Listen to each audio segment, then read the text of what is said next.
You've been lied to your entire life.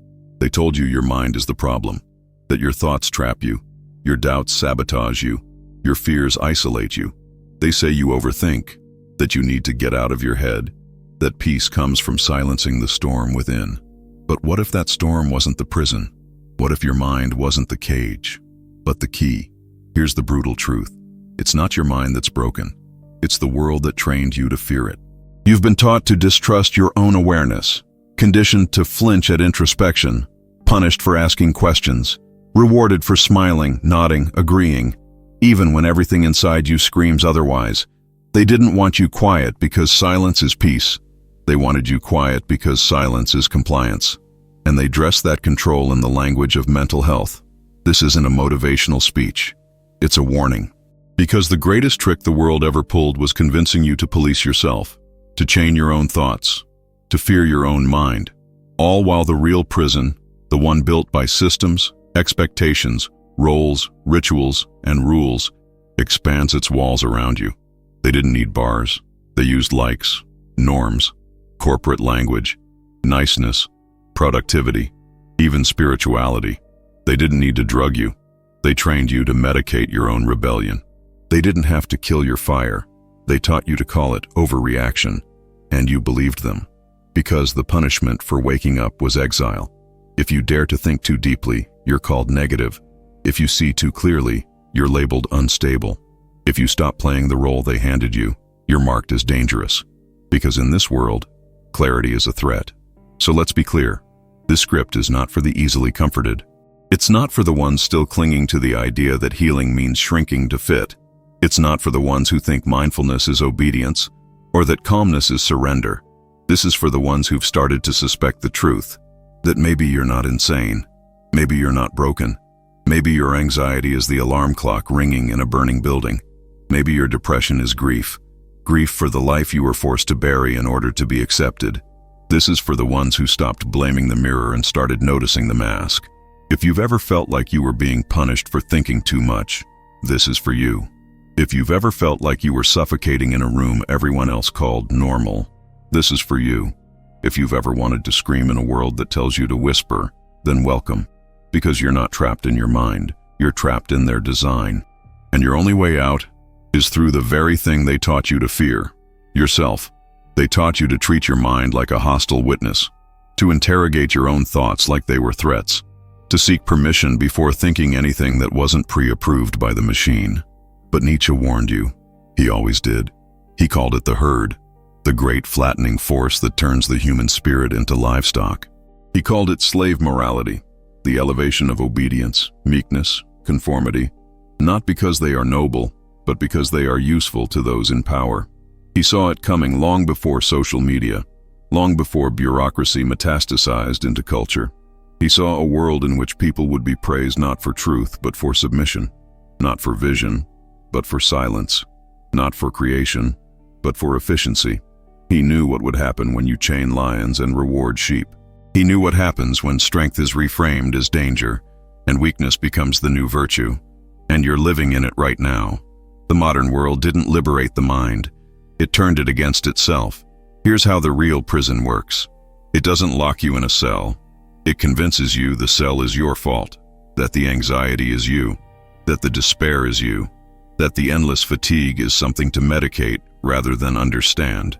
It recodes your rebellion as pathology, your outrage as emotional instability, your noncompliance as a lack of social skills, your intuition as irrational, your awareness as too much, and then it sells you the cure, which just happens to be obedience, productivity, and a vague sense of wellness that never fully arrives. Nietzsche would spit on this. He didn't believe in comfort. He believed in confrontation.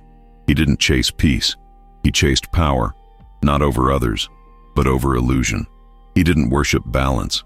He danced on the edge of madness because he understood something the modern world cannot digest, that your mind is not a malfunction. It's a forge, a place where pain becomes insight, where discomfort becomes awakening, where suffering becomes refinement, not because it's romantic, but because it's real. They call it overthinking. He called it becoming. They call it instability. He called it breaking the mold. They call it negative. He called it truthful. And truth is ugly. It dismantles. It humiliates. It kills what you thought you were, so that something real can finally emerge. You're not in prison because your thoughts are dark. You're in prison because the world only allows thoughts that serve its own continuity. Nietzsche's war wasn't against men or women. It was against the conditions that crush the individual under the weight of collective expectations. He saw schools, churches, governments, even families, as factories of sameness, and he refused to be processed. So should you. Because every time you say, "I just want to be normal," what you're really saying is, "I want to stop hurting in a system that feeds on my denial." And the truth is, that will never happen. Because the pain isn't a malfunction. It's feedback. It's the last part of you that hasn't given up. This isn't poetry. This is war. Your awareness has been weaponized against you. But that awareness is also the blade that can cut you free. Nietzsche's idea of the Übermensch, the overman, has been watered down into some motivational poster garbage about self-improvement. But it's not about optimizing your to-do list. It's about transcending the roles, the duties, the values you inherited, and forging your own. Not because it's trendy, but because it's necessary for survival in a world that wants you dead from the neck up. And forging hurts. It burns. You don't meditate your way into it. You fight your way through it. Every voice that told you, "You think too much," was a guard assigned to keep the cell locked. Every person who said, "You're too intense," was begging you not to wake up, because your clarity might reveal their prison too. And if you break free, you might remind them they've been caged all along. So they'll mock you, shame you, medicate you, silence you. That's how prisons protect themselves. Not with chains, but with culture, with smiles, likes, meetings, therapists, HR departments, all designed to bring you back into alignment with a world that rewards sleepwalking. You're not overthinking. You're seeing the bars. You're not broken. You're finally noticing the walls. You're not failing. You're refusing to accept the script. And that refusal, that friction, is the beginning of freedom. But freedom costs. It always has. Nietzsche didn't promise joy. He promised struggle. Because truth is not bliss. It's fire. And the only way out of this system is through the flames of your own awakening. They told you the mind was the problem. But the mind is the last place they haven't fully conquered. That's why they fear it. That's why they silence those who use it. That's why they pay you to ignore it. So no, your mind is not a prison. It's the last piece of uncolonized territory in a world that wants total compliance. And it's time you started treating it like the weapon it is. You don't notice the prison because it doesn't look like a cage. It looks like a job you hate but can't leave. It looks like smiling at people who insult you because you don't want to be rude. It looks like shrinking your opinion in meetings, censoring your feelings in conversations, and nodding along in classrooms while something inside you dies quietly. It looks like routines that numb you, commutes that hollow you, agendas filled with tasks that mean nothing to you. It looks like checking your phone every 10 minutes not because you care, but because stillness feels like failure. You call it discipline. You call it being realistic. But it's not realism. It's internalized surveillance. You've become your own warden. You wake up on time. You hit the deadlines. You say the right words. You perform the role better than any dictator could ever enforce. Because now the system doesn't need chains. It has your habits. You feel it in your body. The tightness in your chest when you're asked a real question. The flicker of panic when someone wants you to say what you actually think. The way you laugh at things you don't find funny just to fit into the rhythm of the room. Every time you betray your truth to survive the moment, the prison expands. Even your rest is weaponized. You're not relaxing. You're recovering just enough to re-enter the machine tomorrow. You say, "It's not that bad." But that's how captivity speaks. With resignation, not revolt. You don't need bars to be trapped. You just need to be trained to fear your own freedom. You've tried fixing it, haven't you? You read the books, took the supplements, installed the apps. You tried journaling, meditating, gratitude lists, positive affirmations. You've gone to therapy, said your truth in a safe space, maybe even quit your job or took a sabbatical, but nothing really changed. The fog stayed. The numbness stayed. The tension in your chest never left. It just learned how to smile. Why? Because you weren't healing. You were adjusting. You weren't liberating yourself. You were learning how to function better inside the prison. That's the trick. Modern solutions don't free you. They just make you quieter, softer, more efficient. They don't teach you to revolt. They teach you to accept. Even mindfulness, the sacred cow of modern self-help, has been gutted and sold as obedience training. Observe without judgment, they say. Translation: feel nothing, react to nothing, obey everything. Therapy, coaching, journaling, they all can be useful. But here's the brutal truth. If the system stays untouched, your healing is just polishing the bars.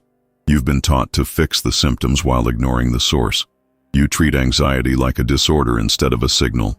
You treat depression like a flaw instead of a rejection of the life you were never meant to live. You've been told to adapt, not to question the environment. But Nietzsche didn't tell you to adapt. He told you to burn the mask, to go through the fire of contradiction and emerge self-made. So if you're still suffering despite doing everything right, maybe that's the point. Maybe you were never meant to do it right. Maybe you were meant to break the system by becoming something it cannot digest. You've been trained to think freedom is something you'll feel when everything around you finally changes. When the job is better, the relationship is healthier, the world is kinder. But the real battlefield isn't out there. It's in here. Your prison wasn't built overnight, and your liberation won't be either. But it starts with a shift, not in behavior, but in framing. Step 1. Stop pathologizing your awareness. That tension in your chest when you walk into work, it's not anxiety. It's resistance. That voice that tells you this life feels fake, it's not depression, it's clarity. That exhaustion you carry, it's not laziness. It's the weight of performing a role that was never yours. You have to unlearn the instinct to silence that voice. Instead of asking, how do I stop feeling this? Start asking, what is this trying to show me? Step 2. Reclaim your inner space. You don't need permission to think deeply, question things, or disagree with the narrative. You don't need a therapist's validation to name what you know is wrong. You don't need to be qualified to feel reality. Make it a daily ritual. Question what you obey. That dress code, that smiling script, that need to nod in meetings. Ask yourself, is this survival or surrender? Step 3. Use your discomfort strategically. Pain is a compass. When something hurts, it's not always trauma. It's sometimes truth trying to break through the conditioning. And step 4. Build the fire, not the cage. Instead of coping with your feelings, use them. Turn rage into clarity. Turn grief into resistance. Turn fear into discipline. Because the mind, when claimed, becomes dangerous, not to you, but to the system that taught you to fear it. The moment you reclaim your mind, the world will push back. You'll be tested, not by enemies, but by friends. Not by tyrants, but by well-meaning people asking, why are you so intense lately? Can't you just go with the flow? You've changed, and they're right. You have. You're no longer pretending the flow is water when you know it's sewage. You're no longer willing to drown just to keep others dry. But here's the brutal truth Nietzsche understood. The moment you break from the herd, you become a threat. Society doesn't want individuals. It wants functions. It doesn't want your mind. It wants your compliance. And when you reject the script, you force others to confront their own performance. That's when they turn on you. That's when they call you arrogant, cold, negative. Not because you've failed, but because you've exited the choreography. Nietzsche called this virtù versus fortuna. Fortuna is chaos, the randomness of life, fate, resistance. Virtù is force, the inner power to confront it without collapsing. When you begin thinking freely, you awaken fortuna, instability, discomfort, unpredictability. But it's precisely in this space that virtù is forged. You're not meant to glide through life without friction. You're meant to sharpen yourself against it. They told you life was about balance. No, life is about domination. Not of others, but of the chaos within and around you. Your mind must become a fortress, not walled off in fear, but reinforced by strategy, because now the world sees you. You're no longer invisible in your obedience, and you'll have to choose peace through submission or conflict through truth.